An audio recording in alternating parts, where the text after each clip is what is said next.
ტრამპის ინაუგურაცია და პოლიტიკური პროცესების შეფასება. რა ხდება და რა გამოწვევების წინაშე დგას საქართველოს? ამ ყველაფერს გადაცემა ინტერვიუში პოლიტოლოგი ლალი მოროშკინა შეაფასებს. მოგესალმებით ქალბატონო ლალი. დიდი მადლობა გადაცემაში სტუმრობისთვის. უკვე მესამე თუ მეოთხე ეთერია და ყოველთვის ძალიან საინტერესოა და რაც ყველაზე მთავარია, მაყურებელი ყოველთვის ძალიან დიდი ინტერესით ელოდება ხოლმე თქვენს შეფასებებს. ძალიან დიდი მადლობა, მე ძალიან სიამოვნებს ამ ფორმატში მონაწილეობის მიღება, იმიტომ რომ ერთის მხრივ არის ძალიან სახლური და ვფიქრობ, რაზეც ჩვენ საუბრობთ, მართლა აინტერესებს ხალხს.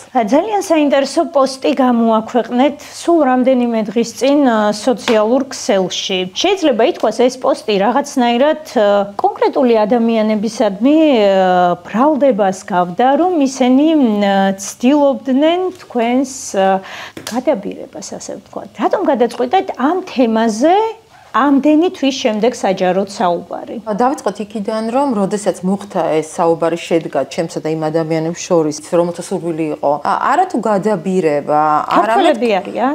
ქართველები არიან, კონკრეტული დავალება ჰქონდათ და კონკრეტული დავალებით მოვიდნენ.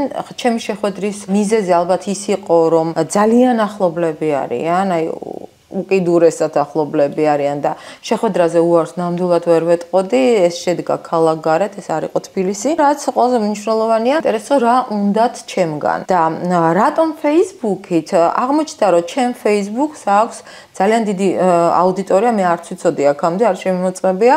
ამიტომ გადავწყვიტე, რომ გარდა იმისა, რომ თქვათ, ეს შეიძლება სადღაც პრესაში გაჟღერებული იყო, ან თუნდაც ჩემ გადაცემაში, Facebook-ი აღმოჩნდა ზუსტად ის სივრცე, რომელსაც მიიტანა ყველა ოჯახამდე ეს ამბავი. რატომ ვამბობ, რომ ყველას შეეხო? აღმოჩნდა, რომ როგორც ჩემთან, ყველასთან იყო ნანახი ის ადამიანის კონკრეტული პიროვნება, რომელსაც ევალებოდა კონკრეტული საქმე. პარტიიდან არის ეს კონკრეტული ადამიანი? არა, ეს არ არის პარტია, აბსოლუტურად, უბრალოდ არიან, რა თქმა უნდა, იმ პარტიის თაყვანისმცემლები. საზოგადოებისთვის საჯარო პირები არიან? არანაირად არ არიან ცნობილები, უფრო არიან ზუსტად აი იმ ორგანიზაციიდან, რომელზეც ახლა ტრამპია ესე აღხსნილად საუბრობს, საკმაოდ ესეთი სერიოზული წევრები არიან სხვადასხვა საერთაშორისო ორგანიზაციების. ძალიან თვალში საცემი იყო ამ საუბარს შეესწრო შემთხვევით რამდენიმე ადამიანი. ამიტომ როგორც კი აჟიოტაჟი აატყდა სოციალურ ქსელში, ვერავინ ვერ გააპროტესტა და ვერ თქვა, რომ იქნებ ეს მე მოვიგონე. იმდენად ხო იციან მათივე წრიდან, რომ იქ იყვნენ ის ადამიანები, რომლებიც აუცილებლად იტყვიან, რომ ეს საუბარი შედგა. ეს ყველაფერი პირველად მოხდა მას შემდეგ, რაც ქართული ოცნება ხელისუფლებაში, თუ მანამდეც იყო მსგავსი მცდელობები? პირველი მცდელობა იყო 2007 წელს, როდესაც სააკაშვილი შემხვდა და მაშინ იყო კონკრეტული წინადადება მეთიუ ბრაიზასთან ერთად. მაშინ მე უარი ვთქვი სააკაშვილთან მუშაობაზე და თანამშრომლობაზე. პირველი 2003-ში იყო ჩემი უარი, შემდეგ განმეორებითი იყო 2007 წელს. შემდეგ შემეშვნენ და აღარ იყო არანაირი შემოთავაზება. უკვე 2012-ში, როდესაც გავხდი სასჯელი ახსულების მთელი სისტემის მრჩეველი, მაშინ უკვე საერთოდ მინელდა ყველაფერი, იმიტომ რომ გასაგები იყო, რომ ვარ აი მთავრობასთან ძალიან ახლოს, მაგრამ რა წუთში წამოვედი 2014 წელს სისტემიდან და წავედი სტრასბურგში, მაშინ მე რაღაცა გარკვეულ ნაკლოვანებებს ხედავდი და ვაპროტესტებდი, მაშინ ისევ გამოჩნდნენ და თქვენს რა ხო ხედავ, მაინდა-მაინც კარგი არ ყოფილა შენი ოცნება. ძალიან საინტერესოა, თქვენ გაქვთ ყოველთვის საჯარო პოზიცია. თითოეულმა ადამიანმა მხოლოდ გარემოცვამ, არამედ საჯაროდ საზოგადოებამაც იცის თქვენი განწყობები, პოლიტიკური პოზიცია. ამის მიუხედავად, რატომ გადაწყვიტეს მათ გარისკვა, რატომ მოვიდნენ კონკრეტულად თქვენთან? ძალიან კარგი შეკითხვაა, იმიტომ რომ როდესაც მიდიხარ ადამიანთან მინიმუმ იცი, ვთქვათ, რა პასუხი შეიძლება. ხო, საინტერესოა, რატომ ელოდნენ ეს ადამიანები თქვენგან, თქვენი საჯარო პოზიციის მიუხედავად დადებით რეაქციას? იმიტომ რომ მე უარი ვთქვი რაღაც მაღალ პოსტზე, ეს უკვე 2014 წლიდან. კი ბატონო და ავიღეთ ძალიან დიდი საბანკო, ასე ვთქვათ, ვალდებულება. შესაბამისად უბრალოდ ეს ძალიან კარგად იციან ამ ადამიანებმა, ვინც ჩემთან მოვიდნენ, რომ მე თითქმის 9 მილიონი ევრო მაქვს აღებული ბანკიდან გადასარევად იციან. ახლა თქვენ ძალიან საინტერესო ამბავს ყვებით. მათ იციან კონკრეტულად ვისთან უნდა მივიდნენ, როდესაც შეთავაზებებს უკეთებენ? ხო, იქ არის რამოდენიმე ტრიგერი, ასე ვთქვათ, რაზეც ეწყობა, როგორ არჩევენ სამიზნეს. ეს არის ადამიანი, რომელსაც აქვს პრობლემა და შემდეგ იწყებენ განხილვას თუ აი ეს პრობლემა როგორ შეიძლება მოვუგვაროთ და რა შეიძლება იყოს. ეხლა ვიღაცას შვილი ყავს ციხეში, ვიღაცას თქვათ რაღაც ფინანსური ვალდებულებები აქვს, ვიღაცას უბრალოდ უნდა რომ რაღაცა ისეთი გააკეთოს, რომ შემდეგ წავიდეს ქვეყნიდან საერთოდ და პრეტენზია არ ექნება, იმიტომ რომ ასეთებიც ყოფილან, ხო? ახლა ჩვენც ვიცით რომ ჩანდნენ და უცებ აღარ ჩანან. იმიტომ რომ აღარ არიან საქართველოში. და ის რაღაც გასამსჯელო თავისი თქვათ ხმაურიანი პოზიციისთვის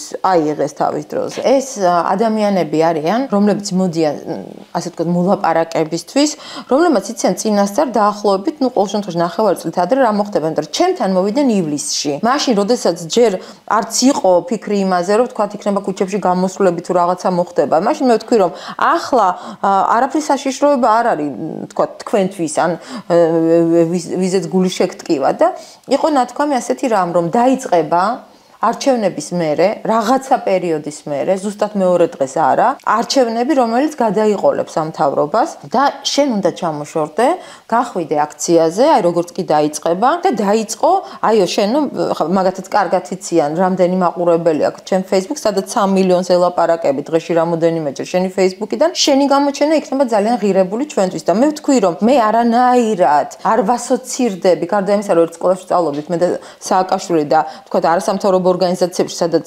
ვითანამშრომლია ადრე, ყოფილვარ ჩევარდნაძის მთავრობაში, მეტი არაფერი საერთო არ აგვაქვს და ვთქვათ, მე არასდროს ცუც არ ვუსურვებ მას, როგორც ადამიანს, იმიტომ რომ რაღაც გარკვეული წლები გავლილი გვაქვს ერთად, მაგრამ როგორც პოლიტიკური მისი მეხოტბე ჩემგან არ დადგება და უარესებისგან დამდგარაო, ანუ შენზე უარესად ვინც იყო, განწყობილიო და ნახავ შენ ამასო. თქვენ რა პროგნოზი გაქვთ, რას ემსახურება მათი ეს საპროტესტო ტალღა და როდის არის შესაძლებელი კულმინაცია და როგორი იქნება ეს კულმინაცია? მათი სისუსტე იმაში მდგომარეობს, რომ მათ ეგონათ, რომ აქ ყველაფერი ისევე მარტივად წავა, როგორც უკრაინაში წავიდა.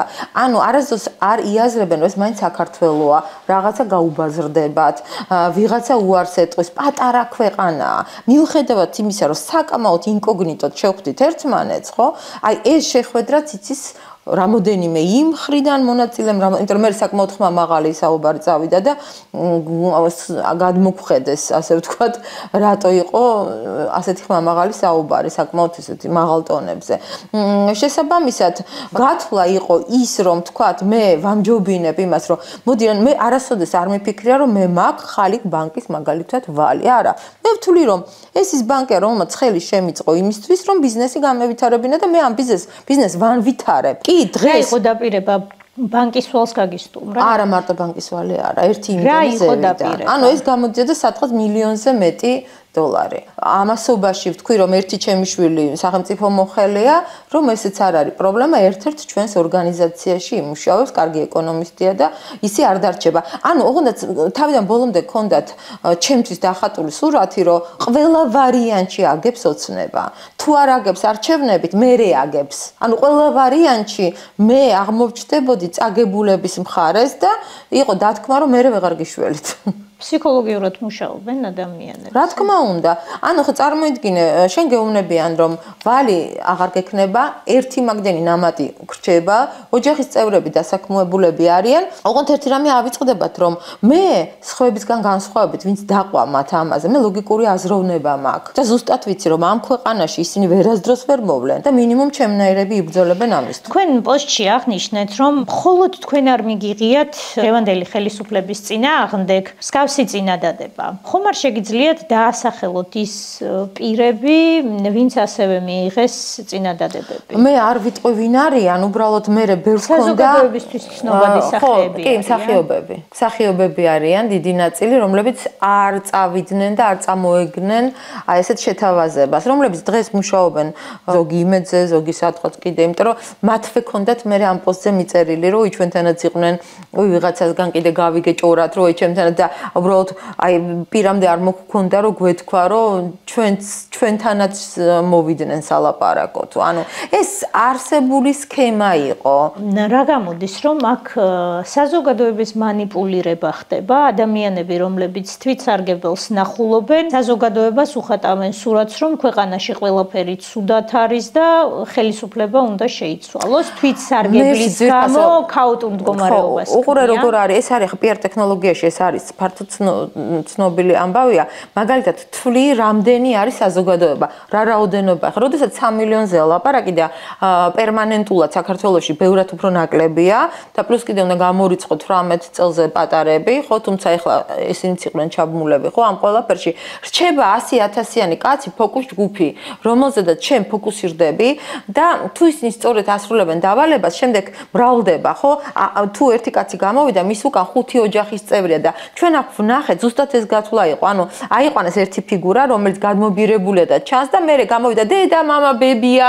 ნათესავი და ასე შემდეგ კლასელი მეგობარი ანუ ერთი ადამიანი ბევრდება ეს ჩვეულებრივი სქემაა რომელიც ყოველთვის მუშაობდა და ზუსტად ასე ყავდათ აი ესეთი ფოკუს ჯგუფი იყო 100,000-იანი ანუ ეს არ ნიშნავს რომ 100,000-ივე იღებდა რაღაცა თანხას მაგრამ თქვათ კარგად დაფინანსებული 50,000 იმ 50,000 მე ვიღაცა ხაჭაპურზე დაპატიჟა ვიღაცამ სადღაც წაიყვანა შემდეგ მოყვებიან ოჯახის წევრები და სურათი კარწინკა ეგრეთ წოდებული ბევრდება თქვენ ფოკუს ჯგუფები ახსენეთ და თქვენ ასევე გამოაქვეყნეთ იმ სტუდენტების საინტერესო სია რომლებმაც მიიღეს ფინანსური მხარდაჭერა აქციების მიმდინარეობისას როგორ ფიქრობთ ეს მხოლოდ სტუდენტები იყვნენ რომლებიც სირთულეებს განიცდიდნენ თუ ეს ხალხი წინასწარ იყო ამ პროტესტისთვის მომზადებული და შემზადებული. არა, ეს ორ ნაწილად იყოფა ეს თემა. ერთი არის ის, ვინც ტრეინინგს გადიოდა დასაწყისიდანვე და ჩვენ ვიცით ხო, აკერმანის ჯგუფები და სხვადასხვა ჯგუფები იყო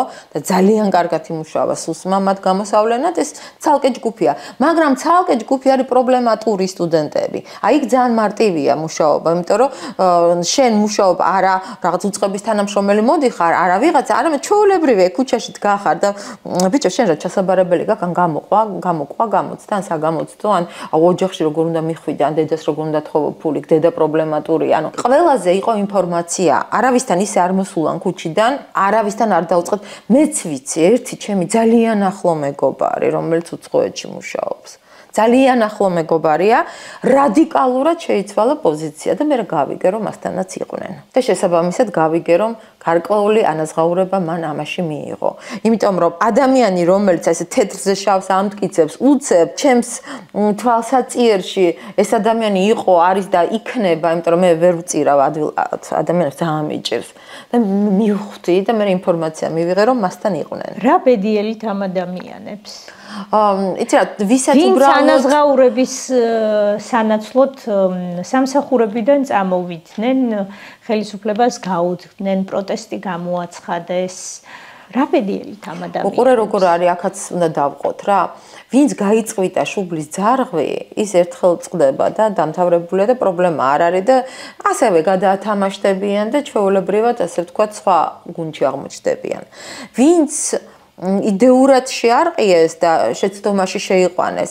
მათ ელოდებათ აპათია, სუიციდალური მცდელობები და მე ვამბობ, რომ ჩვენთან ძალიან სერიოზული მუშაობა ელით ფსიქოლოგებს, სამეგობრო წრეს, კოუჩებს და ასე შემდეგ. აი ხა უნდა გვაჩვენონ რეალურად რა შეუძლიათ, იმიტომ რომ ჩვენ მივიღებთ აპათიური ახალგაზრდების ძალიან დიდ ჯგუფს და უკვე ვიცი მე ასეთები, რომლებიც უკვე აღიარებენ, რომ შევწდით მოგვატყუეს, არ ვიყავით მართლები.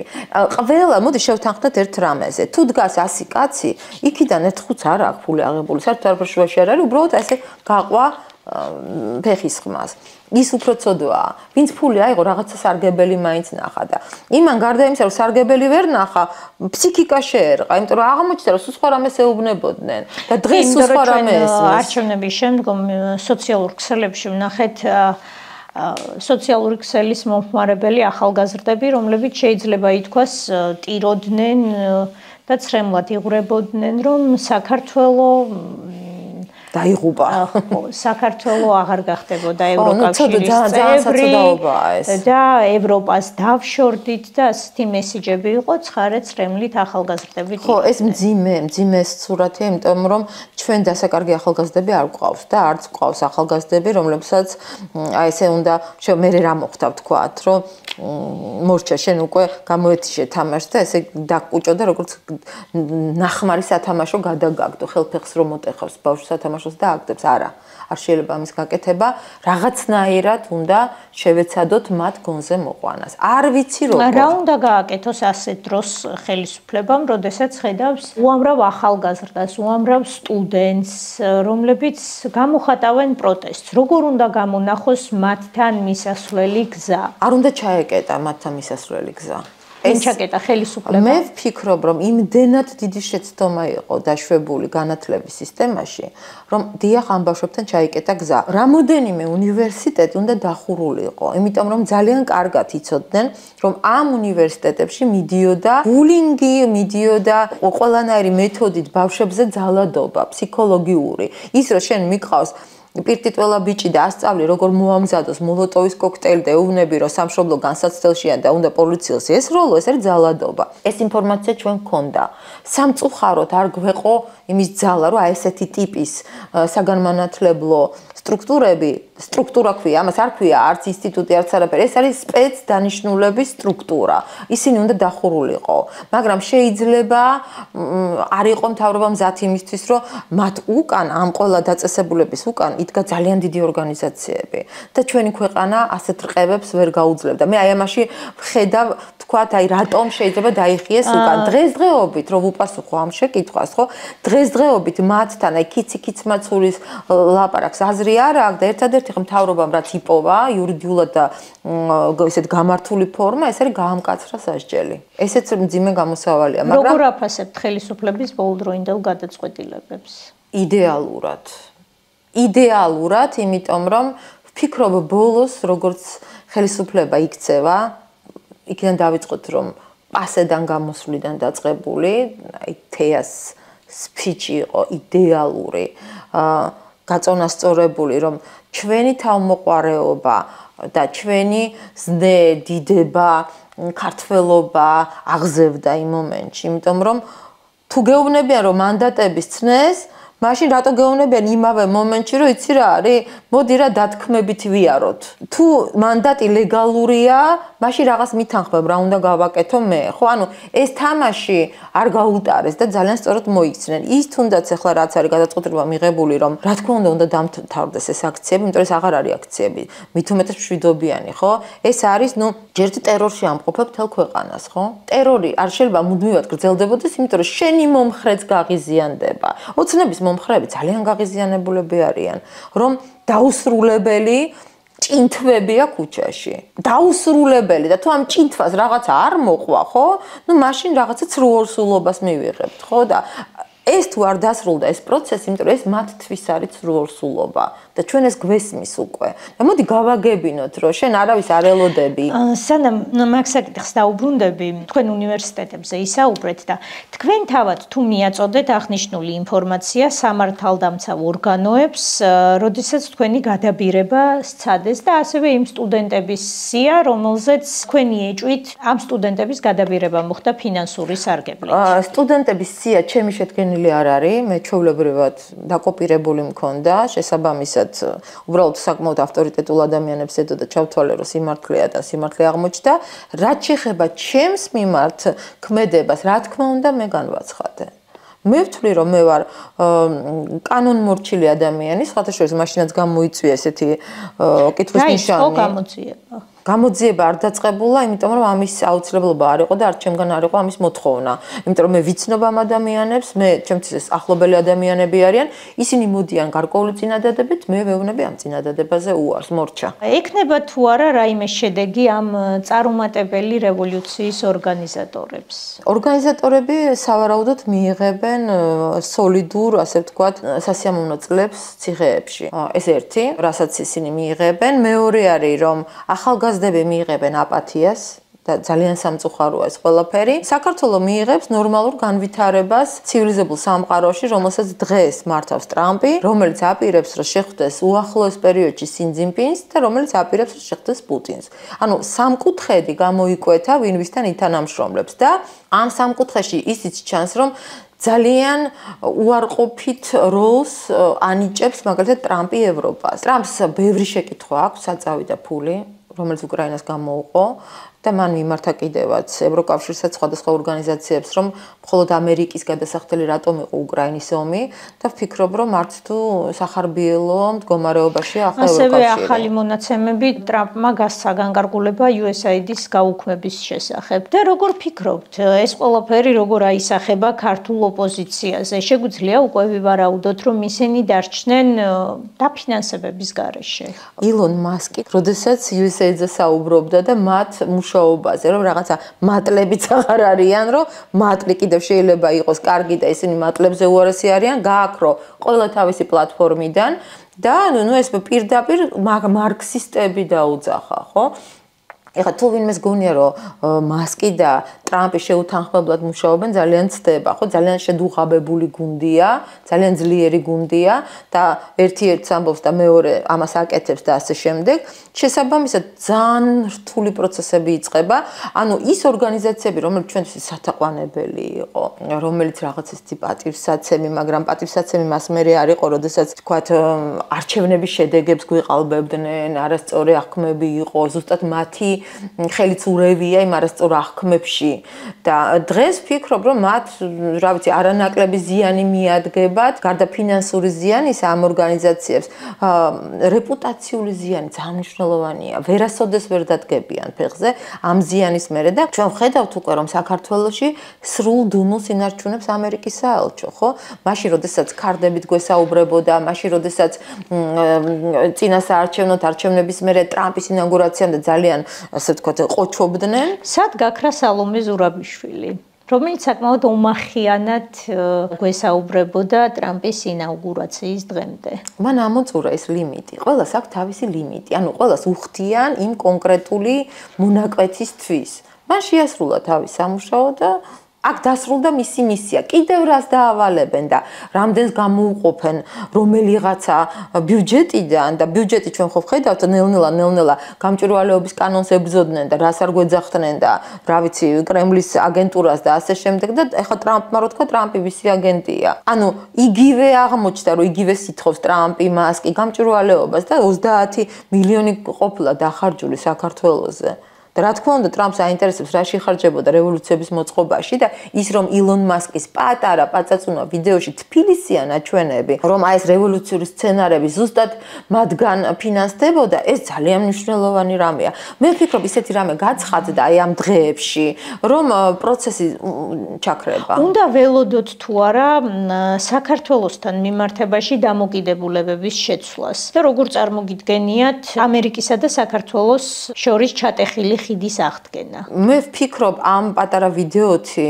ზუსტად ეს მესიჯი იყო რომ არანაირი ხიდ ჩატეხილობა არ არის და ილონ მასკი როდესაც რაღაცაზე საუბრობს და ფონად საქართველოს ფონი მიდის ეს არის მესიჯი. ხა თუ ვინმეს გონია რომ ილონ მასკი და ტრამპი უნდა გამოვიდნენ და საქართველოსი დაიწყონ დღის წესრიგი ჩვენ ძალიან პატარა ქვეყანა ვართ და ძალიან უმნიშვნელო დიდ სოფლიო რუკაზე ქართული საზოგადოება კონკრეტული ადამიანების პირადი ინტერესების მსხვერპლი იყო აი ამ ბოლო რამდენიმე წლის განმავლობაში?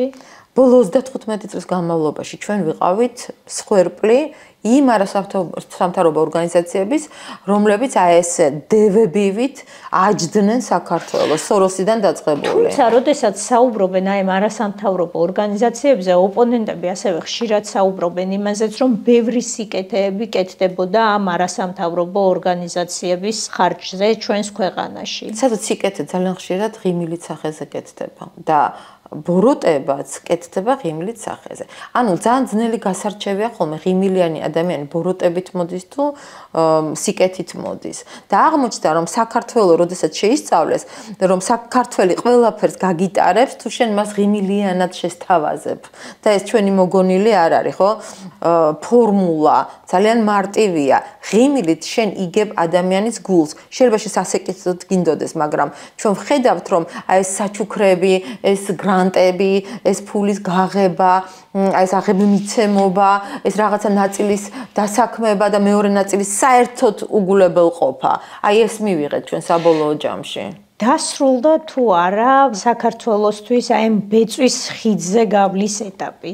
კი ვთვლი რომ დასრულდა და ფანტასტიკური ნამუშევარია უშიშროება, უსაფრთხოება, პოლიცია.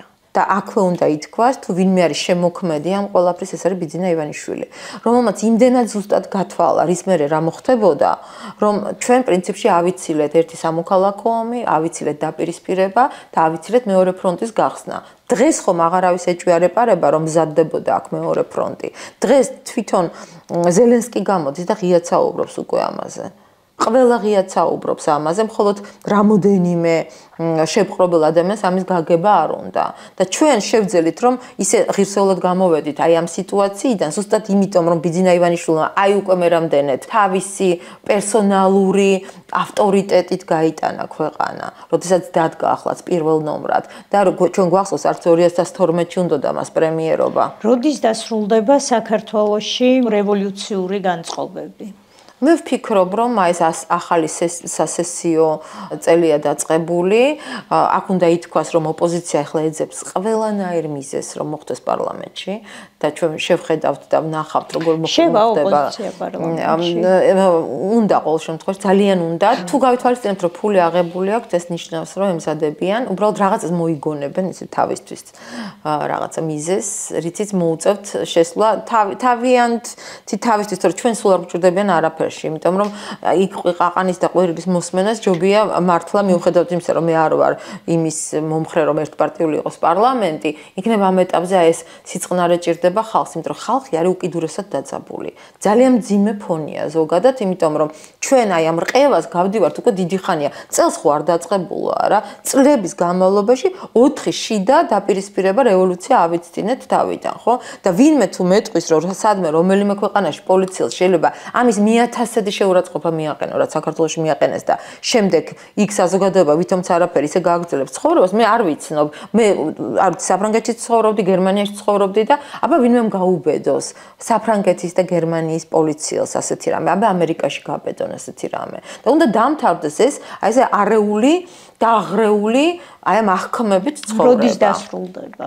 აი ეს სასესიო წელი, რომელიც დაიწყო ახლა, საგაზაფხულო სესია, ვფიქრობ ეს წერტილის დასმა იქნება. ჩვენ ვხედავთ ხო ხა რევოლუციონერები დგანან გარეთ იბრძვიან და როგორც კი პოლიციაში ხდებიან, ნუ რა დღეში არიან, ხო? არ ვიცი, მე როდესაც ვიბრძოდი და ვშიმშილობდი, მე იმ ციხეშიც ასე ვიქცეოდი. იქაც ვშიმშილობდი. და იქაც ყოჩად ვიყავი და ექიმი არ გამომიძახია და მიუხედავად იმისა, რომ საშინელ დღეში ვიყავი რეალურად და ამათ სავით კარგი პირობები არ მქონდა, მოდულის შენობაში ვიყავი, უფანჯროთ, უსაჭმელოდ, უწყლოდ და უარაფროთ, მაგრამ წუწუნი არ დამიწყია და თუ იბრძოლე, აი ამაშია საქმე, არც იდეა არის, ფული დამთავრდა ჩაქრნენ და ჩვენ ვხედავთ რამდენი ჩამქრალი ვარსკვლავია, მაგრამ აქვე აი გაგახსენეთ მერსი აუცილებლად ჩვენ შემდეგ ინტერვიუში დღეს რამდენი არ მონაწილეობს. რამდენია ოპოზიციონერი, რომელიც ჩუმაძის სახში. იმან იცის უკვე რომ ეს ოპოზიციონერები ახლა გაქრებიან და ესენი ემზადებიან. იმიტომ რომ ოპოზიციური ფლანგი არ არსებობს. რამოდენიმე ჭკვიანმა, შედარებით ჭკვიანმა პოლიტიკოსმა განმავლობაში რატომ ვერ ჩამოყალიბდა ქართულ საზოგადოებაში ოპოზიცია? იმიტომ რომ დაზიანებულია საზოგადოება. ჩვენ ხო დაგვაზიანა ძალიან იმ 9 წლიანმა მმართველობამ და შემდეგ სამწუხაროდ არ დაისაჯა. ისინი რომ დასჯილიყვნენ 12 წლიდან და კოჰაბიტაცია არ მომხდარიყო, ყველაფერი დაალაგდებოდა, ახალი ძალა წამოვიდა. 30 წლის განმავლობაში ჩვენ მხოლოდ ვხედავთ გამოსვლებს ხელისუფლების გადადგომის მიზნით. არასდროს არ გვახსოვს რუსთაველზე აქცია ადამიანებს გაეპროტესტებინოთ ისეთი პრობლემები, როგორიც არის სამუშაო გარემოს გაუმჯობესება, ხელფასების მატება, ყოველთვის გვესმის უნდა წავიდეს ხელისუფლება. რა არის ამის მიზეზი? ჩვენ ხომ საუბრობთ, რომ გვინდა ვართ ევროპა, ევროპული მენტალობით. იქ ძალიან ისეთი ბუნებრივი პროცესია ხოლმე ადამიანებს, როდესაც რაღაცა არ მოსწონთ, აუცილებლად გამოდიან და ამას აფიქსირებენ. ჩვენთან ყოველთვის ისმის ხელისუფლების გადადგომის მოთხოვნა. იმიტომ რომ ჩვენთან ელოდებიან არა პირველ პირს, არამედ მესიას. ჩვენ სამწუხაროდ ისე ავაწყოთ ჩვენი პოლიტიკური დღის წესრიგი, რომ ვინც მოდის, ის უნდა იყოს გარკვეული ჯგუფისთვის მესია. ხომ შეიძლება რომ კონკრეტული ხელისუფლება, რომელიც არის, იმას მოვთხოვოთ, რომ ჩვენთვის შექმნას უკეთესი გარემო. ცხადია. იმის გარეშე რომ არ მოვითხოვოთ, რომ წადი გადადեք და რაღაცა სხვას რომ ველოდებით. არ ესმით ირაკლი კობახიძემ მაგალითად არაერთხელ მიმართა სხვადასხვა ჯგუფებს დამელაპარაკეთ, მოდით და არავინ არ მივიდა. და კიდევ ერთხელ ვამბობ, რა წუთში ნამართლა დასრულდება კოჰაბიტაცია, ესე კი არა სიტყვაზე, მართლა. ძალიან ბევრი ახალგაზრდა არაჩვეულებრივად მოაზროვნე, რომლებიც შემოვლენ პოლიტიკაში. ახლა უბრალოდ ადგილი არ არის, გამოჭამეს ეს ადგილები. არ არიან. რამოდენიმე ესეთი ბებერი მელა ჩასაფრებულია და ისინი ჯერ არ გამოსულან. ანუ ეხლა ამას რომ მოაყომარებენ, მე გამოვლენ თვითონ სარბელზე, იტყვენ, კაცო, ჩვენ არც ერთ მხარეს არ ვიყავით, ჩვენ ვართ ნეიტრალურები, მაგრამ მე აქაც მინდა მოვიშველიო ბიძინა ივანიშვილის ინტერვიუ, სადაც მან ძალიან კარგად თქვა, რომ ეს არის ოცნებისთვის ბოლო არჩევნები და ოცნება გადავა ოპოზიციაში. აბატონო, ოპოზიცია ცოტათი უნდა დაველოდოთ პროცესებს და ძალიან კარგად წარიმართება და ალბათ ისინი მოვლენ მთავრობაში, რომლებიც უფრო ახალგაზრდები არიან, გაუსრულებლები არიან. 2028 წელს ცვლილებებს უნდა ველოდოთ. არა მარტო ამ ხრივ, უკვე ლაპარაკია იმაზე, რომ თუ ევროკავშირი ნამდვილად იქნება და ის ევროკავშირი როგორ ჩვენ გვინდა და არა დათქმებით შეპყრობილი, რომ ჩვენ ნამდვილად ღირსეულ ადგილს დავიჭერთ ევროპაში, იმიტომ რომ თუ ვინმეს გონია რომ ეხა აქ რაღაცა ჩვენ სხვა მხარეს წავალთ. წინა ინტერვიუს თუ გავიხსენებთ, თქვენ თქვით რომ ბატონი ბიძინა ივანიშვილი არაპირებს წასვლას ხელისუფლებიდან 2030 წლამდეო. ახლა სხვანაირად ფიქრობ? არ ფიქრობ. ბიძინა ივანიშვილი დღესაც აქ არის და არსად არ წასულა. ოპოზიციაში გადაინაცვლებს ქართული ოცნება. კი ბატონო, მაგრამ ეს არ ნიშნავს, რომ ბიძინა ივანიშვილი გადავა თავის opozicიაში. ოცნება შექმნა ბიძინა ივანიშვილმა, დღეს ცხადია ის როგორც პირველი თავად ბატონი ბიძინა ივანიშვილი ახალ პარტიას შექმნის და ოცნებას opozicიაში გაუშვებს? მინდა ამის თქმა. და ვფიქრობ, რომ ძალიან ღირსეულ პარტიას შექმნის. ბევრი რამე ნახა ბიძინა ივანიშვილმა, ბევრი რამეს არ ელოდა. ბევრი სიმუხთლე იყო და ბევრი უღირსი ადამიანი ნახა, ვინც თავად შექმნა, გამოზარდა, გზაზე დააყენა და მე ვფიქრობ უკვე, რომ ახლა მას უკვე სიაც გამზადებული აქვს გაუსვლელი ადამიანების და იმ ადამიანების, რომელიც ძალიან საინტერესო თემაზე საუბრობთ. თავად წამოიწყეთ საუბარი და არ შემიძლია რომ არ გკითხოთ. უკმაყოფილოა ბატონი ბიძინა 2024 წლის არჩევნების შედეგებით? ვფიქრობ, რომ ძალიან. იმიტომ რომ ბიძინა ივანიშვილი ელოდებოდა საკონსტიტუციო უმრავლესობას და როგორც ჩანს, მაინც რაღაცა ისე არ გაკეთდა, როგორც უნდა გაკეთებულიყო. მაშინ ასეთი ხმაური არ იქნებოდა. შემდეგ უკვე. იმიტომ რომ ყოფილიყო და ისევ და ისევ მე ვხელმძღვანელობ მხოლოდ მისი ინტერვიუებით, იმიტომ რომ მას აქვს ძალიან საინტერესო ტექსტები და ქვეტექსტები. მან თქვა, რომ ჩვენ მოვალთ და საკონსტიტუციო უმრავლესობითაც სავარაუდოდ. მაგრამ ეს არ გაუმართლდა და სამწუხაროა ის, რომ მე მოხდა ის, რაც ეხა ჩვენ ყველას ერთად ამ ქვეყანაში გადაგვაქვს, ხო? ის დუხჭირი გარემოება ახალი წელი ისე წავიდა, მე მგონი არავის არ უგძვნია. იმიტომ რომ ან მიტინგები იყო, ან გალამაზებულ ქუჩებში ხალხი ვერ გადიოდა, ან პროტესტის გრძნობა ჰქონდა და საერთოდ წავიდნენ სადღაც თავის რეგიონებში და აღარ ჩამოსულან, ხო? რა თქმა უნდა, მე ჩავთვლი რომ ეს 2025 იყო ყველაზე მძიმე ახალი წელი საქართველოსთვის, ეს ბოლო წლები რო გაიხსენო, იმიტომ რომ რაღაცა არ გვექეიფებოდა, როგორ შეიძლება კმაყოფილი იყოს ბიძინა ივანიშვილი, რომელიც არის პირველ რიგში, მე ვიტყოდი, კარგი მამულიშვილი, კარგი მეოჯახე და ის პროდუქტი, რაც მან დადო, ხო, ოცნების სახით, რამდენმა ოცნების წევრმა უღალატა. ანუ ახლა რას ფიქრობთ თქვენ არის ბატონი ბიძინა და ცალკე მისი გუნდი? აღარ არის ეს ერთიანი შეკრული გუნდი? მე ვფიქრობ, არა, ბატონი ბიძინა და ეს გუნდი ცხადია, მაინც ერთი ორგანიზმია, მაგრამ შენ ოჯახში როგორ შეიძლება ყველასთან ერთნაირი ურთიერთობა გქონდეს? რა თქმა უნდა, არიან ოჯახის წევრები, რომელთანაც ვერ ექნება მას ისეთი კარგი ურთიერთობა, როგორიც გინდა რომ გქონდეს ოჯახის წევრთან. ანუ ეს ყოველთვის დარჩება, როგორც მისი შვილობილი, მისი შექმნილი და რითიც მოვიდა და არ ვიცი, მადლობის მეტი რა გვეთქმის. მაგრამ გავიხსენოთ, მოღალატეობრივი კასკადი იყო. პირველი ჯგუფიდან დაწყებული და ბოლომდე და კიდევ ალბათ იქნებიან ადამიანები, რომლებიც გზადაგზა უჩვენებენ თავის ნამდვილ სახეს და ამას მე ველოდები. ანუ 2028 წელს თქვენი პროგნოზით ბატონი ბიძინა მოვა სხვა პარტიით ხელისუფლებაში? მე ვფიქრობ, რომ ასე იქნება. შეიძლება ბატონმა ბიძინამ ჩათვალოს, რომ უკვე არ არის ომის საფრთხე, არ არის სამოქალაქო დაპირისპირების საფრთხე და მე დარწმუნებული ვარ და თვითონაც ასე ამბობს, რომ დაღლილი ამ ყველაფრისგან უკვე ხო, მე თვითონაც ჩემი გვარის გაგონება აღარ მინდაო თქვა.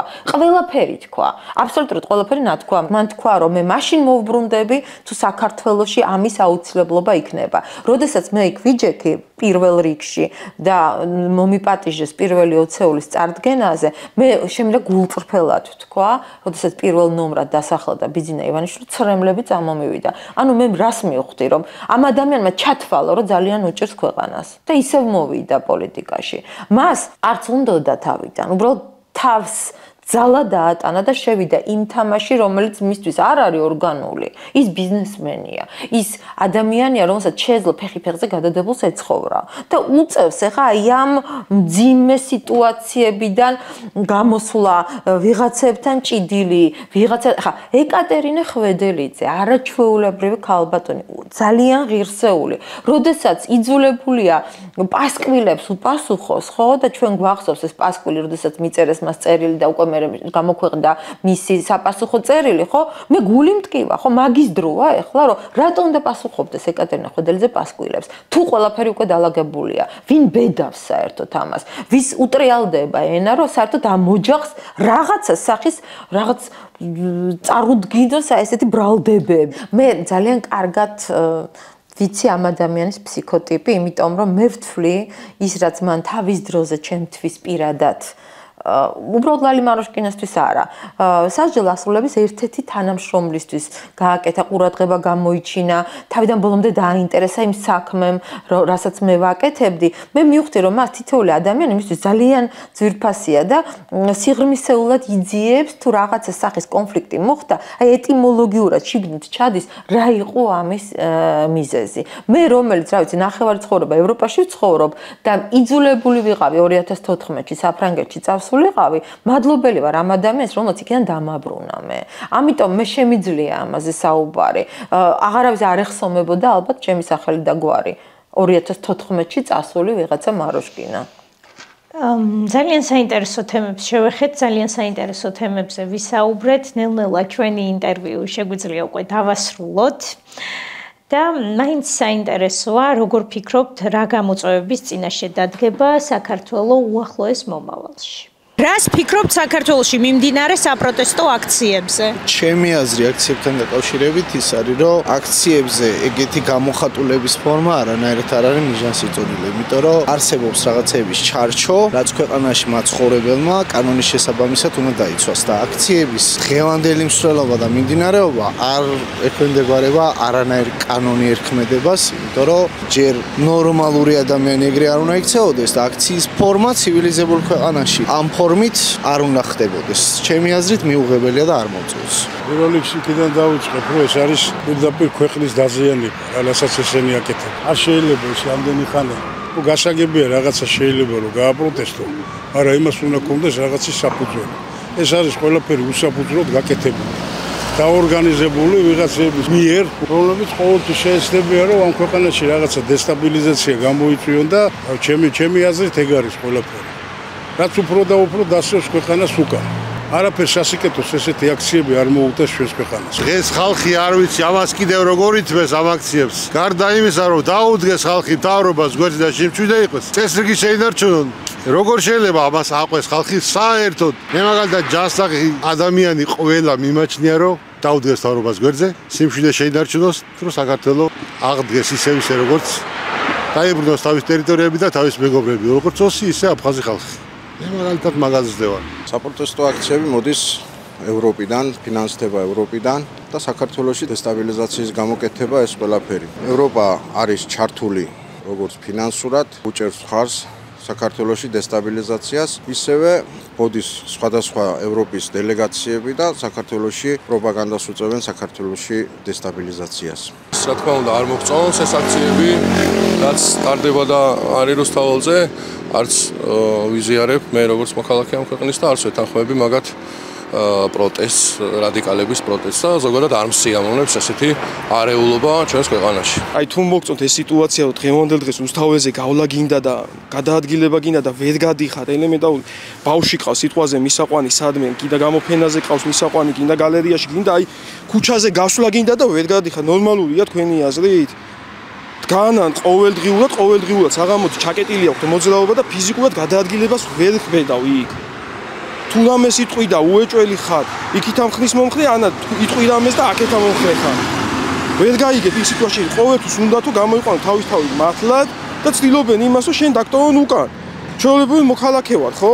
ფიქრობ იმას, რომ უნდა იყოს ისეთი ზომები მიღებული, რომ მე რო სიტყვაზე ბავშვი მყავს ცუდად და მისაყვანი მყავს ექიმს რო გამოიძახებ, ექიმი ვერ მოდის შენთან, იმიტომ ვერ მოდის, რომ გადაკეტილია გზა, ვეთ სასწრაფო მოდის და ვერაფერი.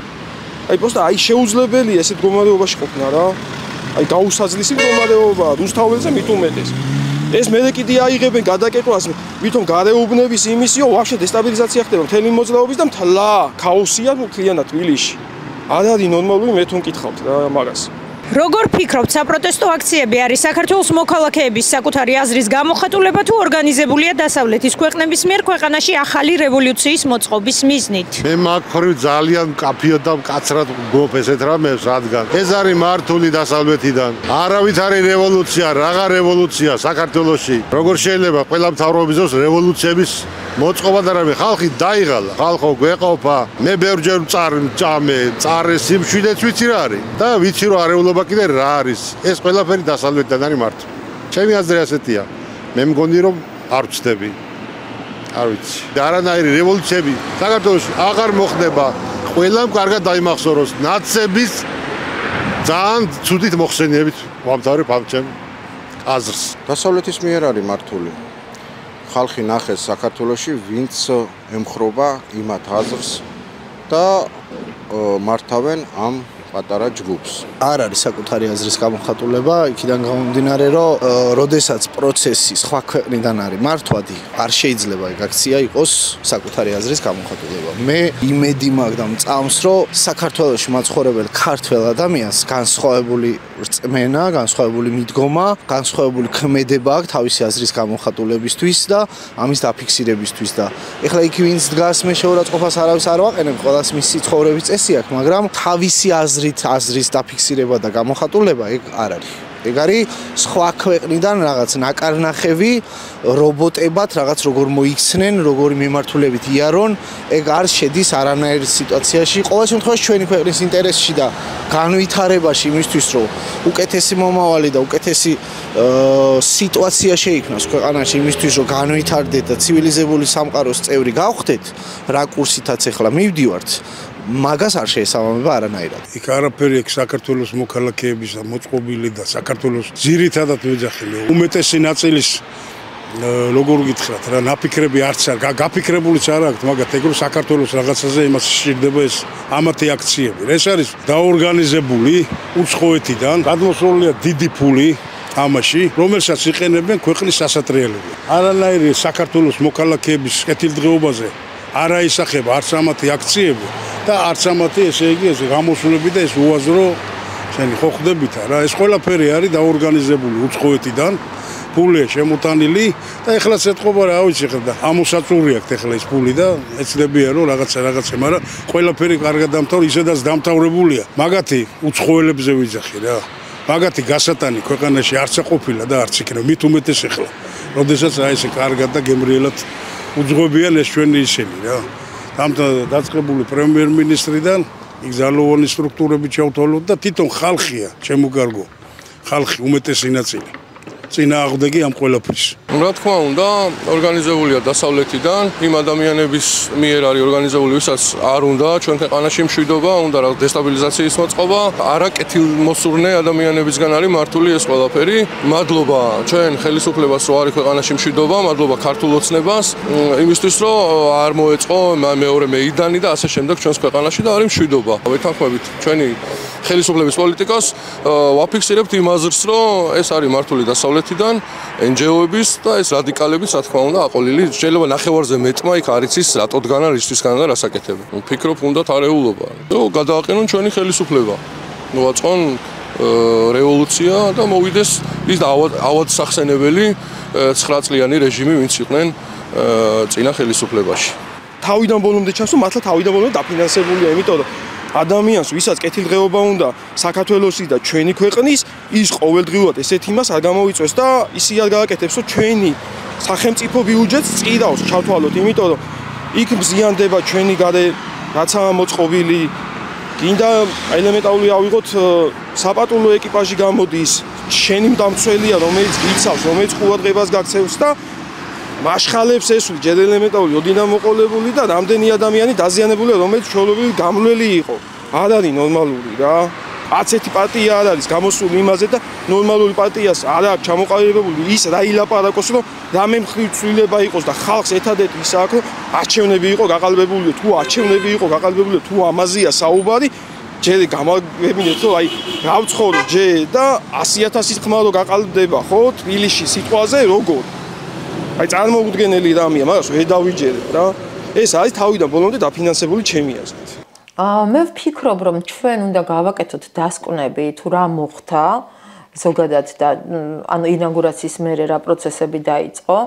გამოწვევა ის არის, რომ ალბათ ისევე როგორც ამერიკამ ჩვენც უნდა დავტოვოთ ჯანმო, ჩვენც უნდა მივიღოთ რაღაც გარკვეული გადაწყვეტილებები, ჩვენ უნდა შევამციროთ ურთიერთობები არასამთავრობო ორგანიზაციებთან, რომლებიც უკვე ვთქვათ ესეთ ტაბუდადებულია და რომელსაც ეს ელის და გადავიდეთ რაღაც განვითარების სხვა მოდელზე. ის კი არა რომ არასამთავრობო გმართავს, არა ქვეყნის ეკონომიკა, მდგრადი ეკონომიკა, ის რომ ახლა ხელი მოეწერა 6 მილიარდიან პროექტს.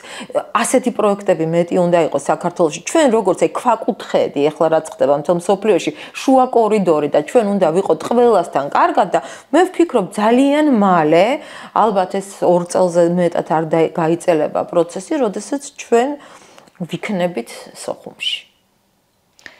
ძალიან დიდი მადლობა, ქალბატონო ლალი, ასეთი საინტერესო ინტერვიუსთვის. მადლობა.